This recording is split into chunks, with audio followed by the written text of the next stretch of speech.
Hai guys, perkenalkan aku Jihan dari kelompok 4. Nah, di sini aku mau jelasin tentang gerakan Aceh Merdeka. Nah, dari mulai konflik, sejarah, tokoh yang terlibat, apa sih perjanjiannya hingga perdamaian. Nah, aku di sini tuh ngejelasinnya nggak cuma sendiri guys, ada yang nemenin. Dari yang pertama ada siapa? Halo, aku Mario. Terus yang ini siapa? Halo, aku Abiyu. Dan yang terakhir? Halo, aku Fayez. Lupa ada satu lagi ternyata namanya Arya tapi dia udah pulang. Jadi dia mungkin gak masuk di sini ya guys. Nah jadi segitu aja. Selamat menonton.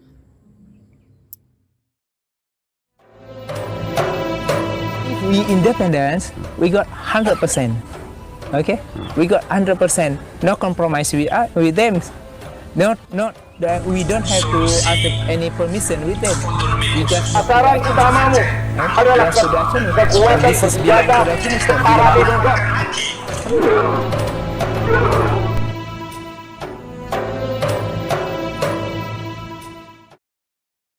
Halo semuanya, perkenalkan nama saya Muhammad Abi Azhar dengan NIM akhirnya 164. Di sini saya akan menjelaskan latar belakang dari konflik Gerakan Aceh Merdeka atau GAM. Aceh merupakan salah satu provinsi yang ada di Indonesia. Dari sekian banyaknya provinsi, Aceh itu mempunyai keistimewaan khusus atau kekhususan yang diberikan oleh pemerintah pusat. Nah, keistimewaan itu disebut dengan otonomi khusus. Tetapi untuk mendapatkan keistimewaan khusus tersebut, Aceh itu tidak mudah dalam mendapatkannya, yang mana itu harus dilewati dengan pertumpahan darah dan banyak sekali konflik yang terjadi. Aceh harus melewati konflik yang sangat panjang, yang mana bagi masyarakat Aceh itu tidak ada perang yang tidak berakhir, yang menggambarkan itu harapan bagi masyarakat Aceh akan terwujudnya perdamaian setelah sekian lama didera konflik sejak dari permasalahan DITII. Nah, ada banyak faktor yang menjadi pemicu konflik terjadinya gerakan Aceh Merdeka ini atau GAM. Salah satunya adalah adanya ketidaksepahaman antara Aceh dan pemerintah pusat, yang mana pemerintah pusat ini menginginkan Aceh itu digabung atau dilebur itu. Jadi pemerintah pusat itu membuat kebijakan yang mana Aceh ini ingin dileburkan atau digabungkan dengan Sumatera Utara, yang mana itu menimbulkan kekecewaan sendiri bagi masyarakat Aceh. Kemudian kekecewaan itu tuh membuat masyarakat Aceh ini terdorong dan bersikeras terhadap kebijakan pemerintah pusat itu, yang mana menimbulkan pemberontakan dari masyarakat Aceh sendiri. Kemudian masyarakat Aceh ini membuat gerakan yang ingin memisahkan diri dari NKRI atau Negara Kesatuan Republik Indonesia. Nah, namun konflik tersebut bisa diredakan oleh pemerintah pusat dengan pemberian otonomi khusus itu kepada Aceh, yang mana Aceh ini dengan otonomi khusus itu, jadi Aceh bisa menggerakkan otonominya terutama berdasarkan syariat Islam, terutama dalam bidang agama, adat, dan pendidikan. Nah, perselisihan antara Gerakan Aceh Merdeka dengan pemerintah pusat itu menyita perhatian nasional dan juga perhatian dunia internasional. Yang mana sebenarnya latar belakang dari GAM ini, Gerakan Aceh Merdeka ini, atau konflik tersebut, itu tuh salah satunya karena ada eksploitasi sumber daya alam oleh pemerintah pusat, yang mana pemerintah pusat ini mengeksploitasi sumber daya alam Aceh, tapi itu tidak dibagi rata atau tidak adil bagi masyarakat Aceh, yang membuat masyarakat Aceh ini kecewa terhadap pemerintah pusat. Kemudian ada juga perbedaan pandangan mengenai syariat Islam, yang mana kan pemerintah pusat tuh mungkin mengenai hukum itu tidak terlalu menerapkan syariat Islam, tetapi Aceh ini kan menerapkan syariat Islam pada hukum-hukumnya gitu di kepemerintahannya. Nah, hal tersebut itu dari semua latar belakang itu menjadikan pemimpin GAM ini, yaitu Hasan Tiro, itu tuh memproklamasikan kemerdekaan Aceh pada 4 Desember 1976, tepatnya di Bukit Cokan, pedalaman Kecamatan Tiro, Pidi. Nah, pemimpin Gerakan Aceh Merdeka ini, Hasan Tiro, itu tuh tahu bahwa untuk mencapai kemerdekaan Aceh itu tidak mudah. Oleh karena itu, ia mencari cara dengan melalui pengakuan dunia internasional dan juga dengan berlandaskan dengan hak untuk menentukan nasibnya sendiri. Nah, jadi Hasan Tiro ini melakukan lobby internasional dan terus berkampanye tentang dekolonialisasi Indonesia. Bahkan pada tahun 1980 sampai 1990-an, Hasan Tiro itu mempunyai cara, yaitu dengan bergandengan dengan gerakan separatis lain seperti gerakan separatis yang ada di Timor Timur, yaitu Fretilin, dan Republik Maluku Selatan, yaitu RMS.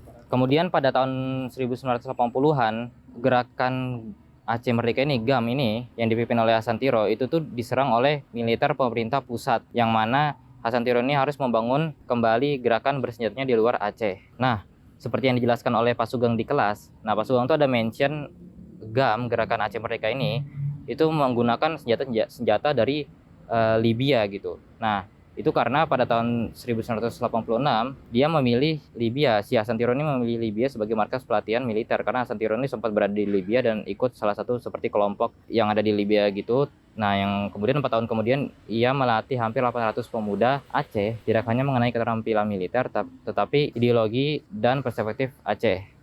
Melihat pengalaman Hasan Tiro dalam dunia berpolitik dan militer, itu menjadikan Hasan Tiro itu sebagai pemimpin yang pas gitu untuk memimpin gerakan Aceh Merdeka. Sekian dari saya, selanjutnya akan diteruskan oleh rekan saya. Perkenalkan, nama saya Aryada Isanjaya dengan NIM akhir 165.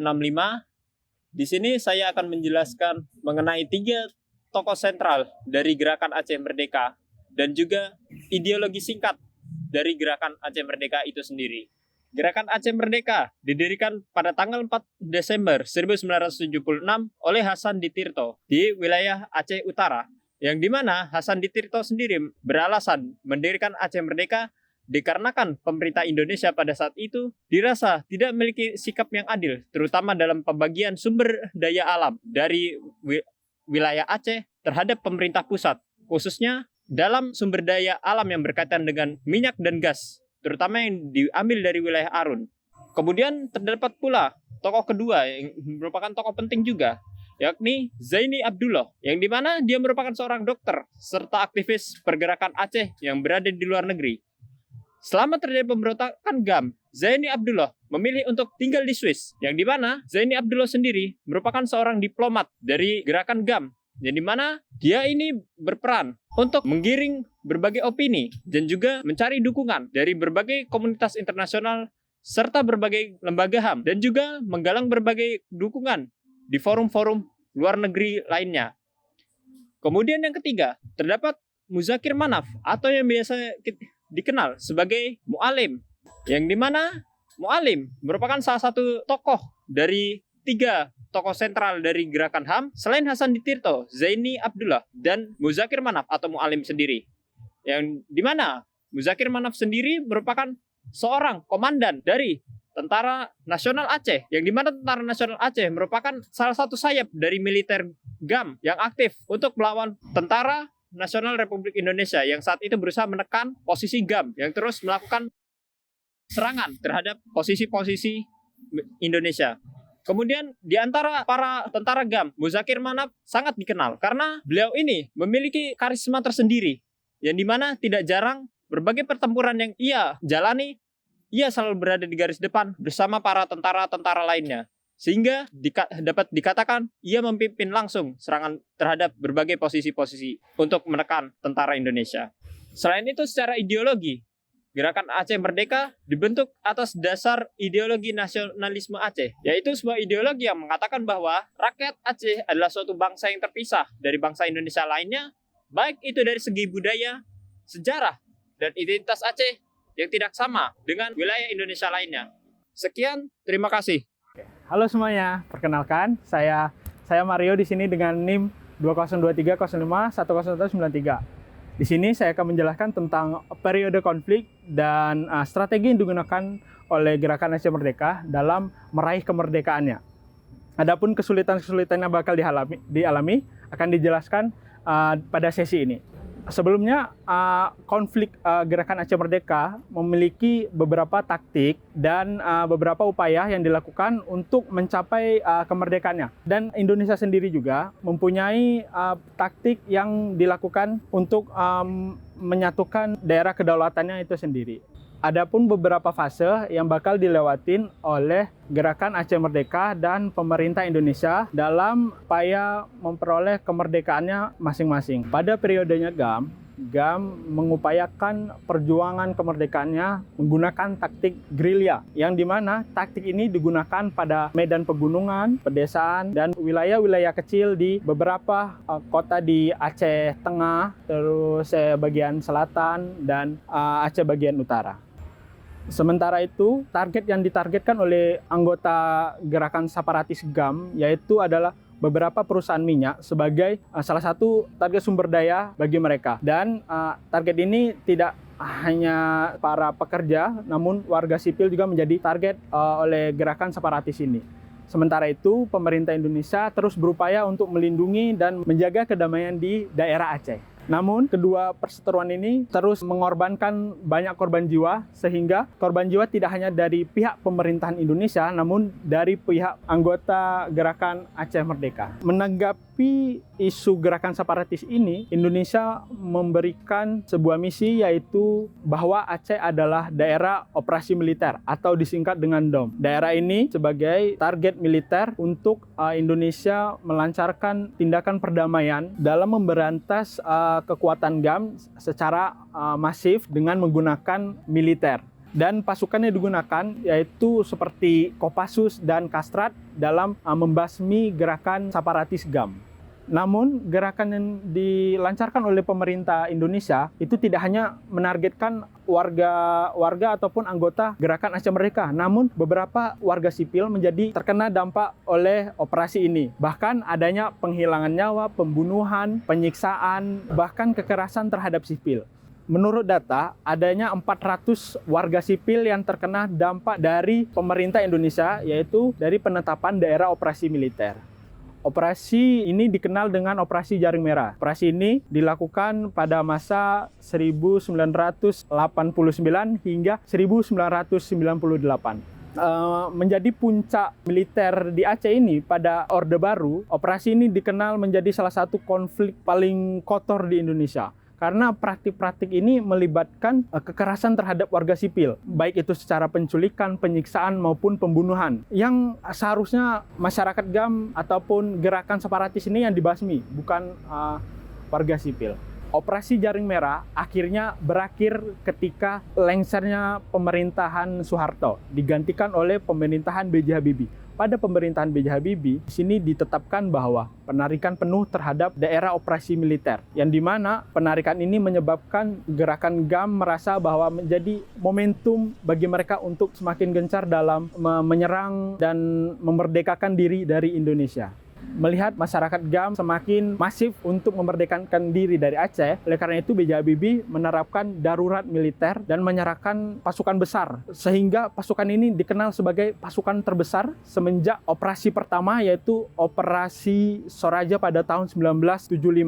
Operasi yang dilancarkan oleh B.J. Habibie berhasil melumpuhkan sebagian besar kekuatan GAM, namun menimbulkan ribuan korban jiwa dan kerusakan infrastruktur. Konflik ini berakhir ketika terjadinya gempa yang terjadi di Aceh, dan tidak hanya gempa, namun tsunami yang melanda Aceh pada tahun 2004. Menjadi pukulan besar bagi pemerintah Indonesia maupun anggota separatis GAM. Dengan ini melemahkan sepenuhnya gerakan separatis GAM di Indonesia, terutama di Aceh. Dengan terjadinya tsunami ini membuat Indonesia lebih fokus kepada bantuan secara sosial dan kemanusiaan untuk menolong warga Aceh yang tertimpa bencana alam tersebut. Sekian dari saya. Selanjutnya akan dijelaskan oleh rekan saya tentang apa sih dampak dari adanya gerakan separatis, gerakan Aceh Merdeka tersebut. Terima kasih. Hai, aku Fayez. Di sini aku akan menjelaskan dampak sosial, ekonomi, dan kemanusiaan konflik dari konflik gerakan Aceh Merdeka. Konflik antara gerakan Aceh Merdeka dengan pemerintahan Indonesia telah berlangsung selama puluhan tahun dan menimbulkan banyak dampak dari konflik itu.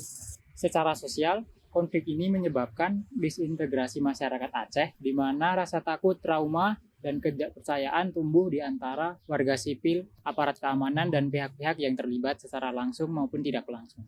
Banyak keluarga yang kehilangan anggota keluarganya karena kekerasan, penghilangan paksa, hingga pembunuhan di luar hukum. Selain itu, ribuan warga terpaksa mengungsi dari tempat tinggal mereka akibat serangan bersenjata dan operasi militer. Sementara kehidupan sosial seperti pendidikan, keagamaan, dan kegiatan budaya menjadi lumpuh akibat konflik ini. Konflik ini juga menimbulkan stigma terhadap masyarakat Aceh secara umum, yang dimana Aceh sering dicap sebagai radikal atau separatis di mata publik luar daerah. Dari sisi ekonomi, konflik berkepanjangan menghambat pertumbuhan ekonomi di Aceh. infrastruktur vital banyak yang hancur akibat perang dan operasi militer. Sementara investasi terhenti karena kondisi keamanan yang tidak stabil. Dan juga eksploitasi kekayaan alam Aceh, khususnya gas alam, justru memperparah ketimpangan karena hasilnya tidak dirasakan oleh masyarakat lokal, melainkan mengalir ke pusat dan perusahaan asing. Akibatnya tingkat kemiskinan meningkat dan masyarakat banyak kehilangan kesempatan ekonomi. Dampak kemanusiaan pun tak kalah serius. Selama konflik terjadi berbagai pelanggaran hak asasi manusia yang sistematis, mulai dari penyiksaan, penghilangan paksa, pemerkosaan, hingga pembantaian terhadap warga sipil. Amnesty Internasional mencatat ribuan kasus pelanggaran HAM, terutama selama masa daerah operasi militer. Ribuan nyawa melayang dan banyak perempuan yang menjadi korban langsung maupun tidak langsung. Jadi secara keseluruhan, konflik ini menyebabkan penderitaan yang berkepanjangan.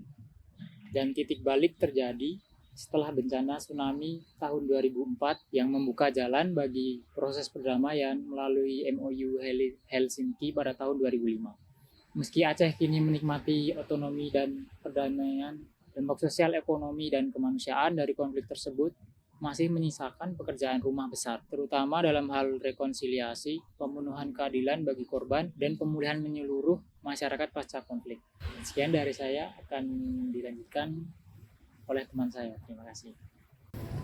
Ya, perkenalkan saya Juma Salfira Hisan dengan NIM 202305101177.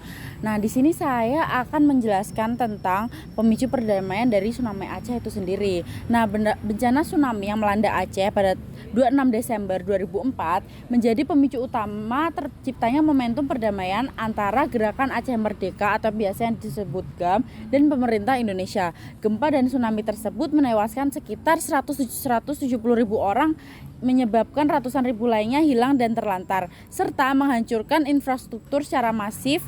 Dalam kondisi ini juga, kedua pihak menyadari bahwa melanjutkan konflik hanya akan memperburuk penderitaan rakyat Aceh dan menghambat proses bantuan serta rekonstruksi internasional. Situasi ini juga menciptakan apa yang disebut sebagai mutually hurting stalemate, yang dimana tidak ada pihak yang benar-benar diuntungkan dari kelanjutan konflik, sehingga perdamaian menjadi pilihan rasional dan kemanusiaan.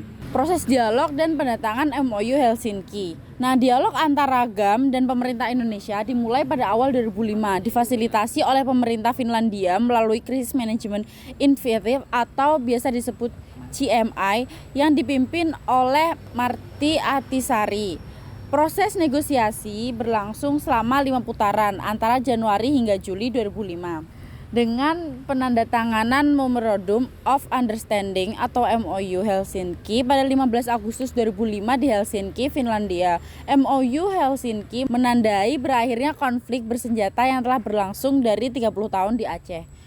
Nah, adapun beberapa poin-poin utama MOU Helsinki. Yang pertama, penghentian kekerasan dan pemusnahan antara GAM dan pemerintah Indonesia. Yang kedua, penyerahan senjata oleh GAM kepada misi monitoring Aceh atau Aceh Monitoring Mission atau AMM yang dipimpin oleh pihak internasional. Nah, yang ketiga ada pengurangan kehadiran militer dan polisi Indonesia di Aceh. Yang keempat ada pemberian amnesti dan reintegrasi bagi ex-kombatan GAM. Nah, selanjutnya ada pengalihan sebagian besar wewenang pemerintah kepada pemerintah Aceh kecuali urusan luar negeri, pertahanan moneter, dan beberapa bidang strategis lain. Nah, selanjutnya ada pengakuan hak Aceh untuk membentuk partai politik lokal. Nah, selanjutnya pengaturan pembagian hasil sumber daya alam terutama minyak dan gas dengan proporsi 70:30 untuk Aceh dan pemerintah pusat.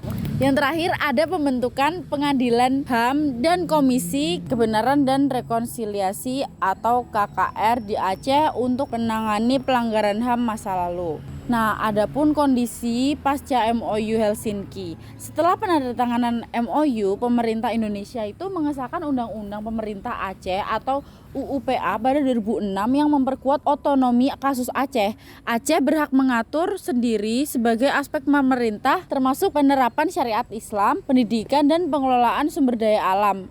ekskombatan GAM bertransformasi menjadi aktor publik membentuk partai lokal seperti Partai Aceh dan Partai Sira, serta berpartisipasi dalam pemilu lokal sejak 2006. Nah, Aceh mengalami pemulihan infrastruktur dan pertumbuhan ekonomi yang signifikan pasca konflik, partisipasi politik masyarakat meningkat dan stabilitas keamanan terjaga. Namun, sejumlah tantangan masih ada, terutama terkait rekonsiliasi dan penyelesaian kasus pelanggaran HAM masa lalu.